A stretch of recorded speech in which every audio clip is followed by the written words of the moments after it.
At Osage, when we go to market with clients, we prepare a confidential information memorandum.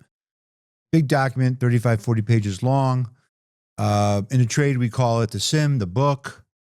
In the front of the book, I'll call it here, is that we have a detailed explanation of what the owner wants to do post-closing, transition goals and objectives, right?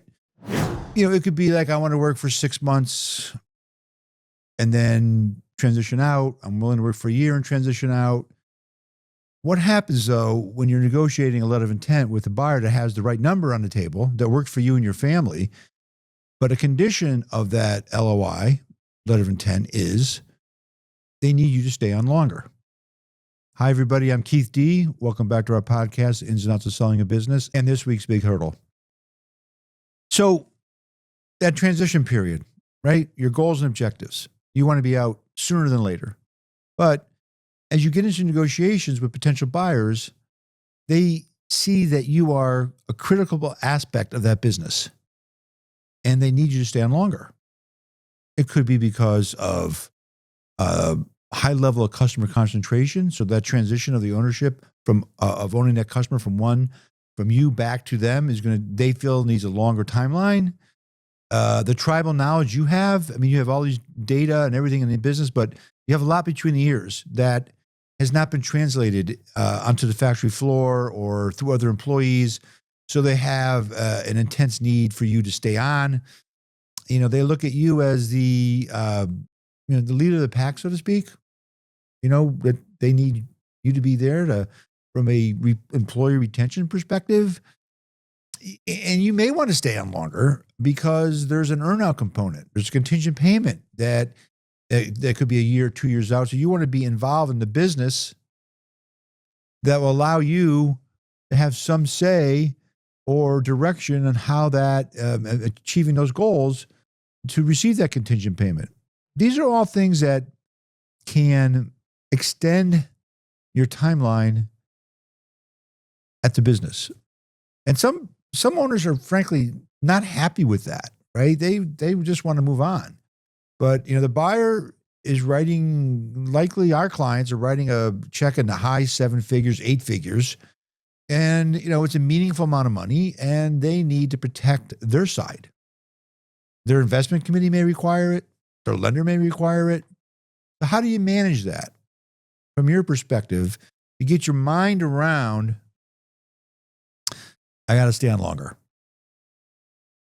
And we just recently closed a deal where it was our client wanted to work 6 months and then under a mutual agreement, a consulting agreement after that, and then retire. The buyer said, that's nice, but we need you for 2 years as the CEO of this division. And it was a very meaningful number on the table that worked for him. Everything lined up except his transition timeline. He recognized that, I am important. I need to do this.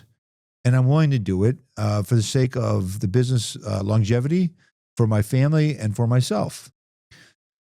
The key aspect of all this is when you say you need to stay on, it's not necessarily the same day-to-day you've been doing prior to selling the company. That buyer wants you from a perspective of growth, of strategy, of sales, of continuity. So you're not going to be chained to your desk. They're going to take all that stuff, or they should be taking all this stuff, and likely will, that you don't like to do, right? The banking relationship, the insurances, the healthcare, the human resources, compliance with federal and government and local, all that stuff that it takes a lot of time during the day that takes you away from what you enjoy doing. So if you can get your mindset around the aspect that, I need to stay on longer, but I'm not chained to my desk. I can work a couple days a week here. I have clients we sold, they spend 6 months out of their time in a day in Florida, right? They are down there. They have a computer. They have Zoom. Technology is a wonderful thing. It's really helped mitigate and bridge that challenges of your timeline. They got a phone, and they fly back when they need to. Right? So you're still working in an environment that frees you up to some of the things you want to do, but you are still at the business. So, yeah. Here's an example, right? This is several years ago. We had a client that, and I think this is really important when I get to the last piece of this is, we had a client that spends 6 weeks out in British Columbia heli-skiing.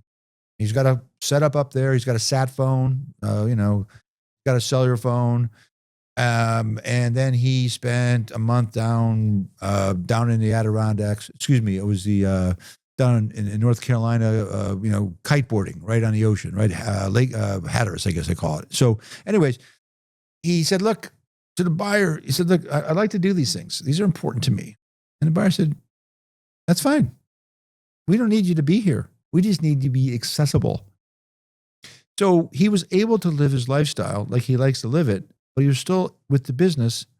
In this case, I think it was 2 years, maybe 3. But so he didn't change up what was important to him, how he's run his life as part of his company, and the buyer was in sync with him. And here's the key takeaway from this. You may have to extend your stay with the business beyond what you really wanted to get the deal done. But don't compromise on how you live your life, right? Don't allow the buyer to dictate what you need to do. We need you in the office 5 days a week. You get 2 weeks vacation. That has never worked for you. You want the buyer to recognize how you live and how you work, and you need to communicate that to him so they're accepting of that. So you can continue to do what's important to you outside the business. Otherwise, it's going to lead to resentment, frustration, all those negative things that you don't want in your life after you sell the company. So be aware, especially in these times when there's a lot of uncertainty, that the buyer may require more time than you want to give, but that time is not necessarily what you've done before you close. It is really focused on the stuff you enjoy doing, and they're buying into how you live your lifestyle, so that's not going to change how you live your life, so you can continue to do things you'd like to do, but just be accessible.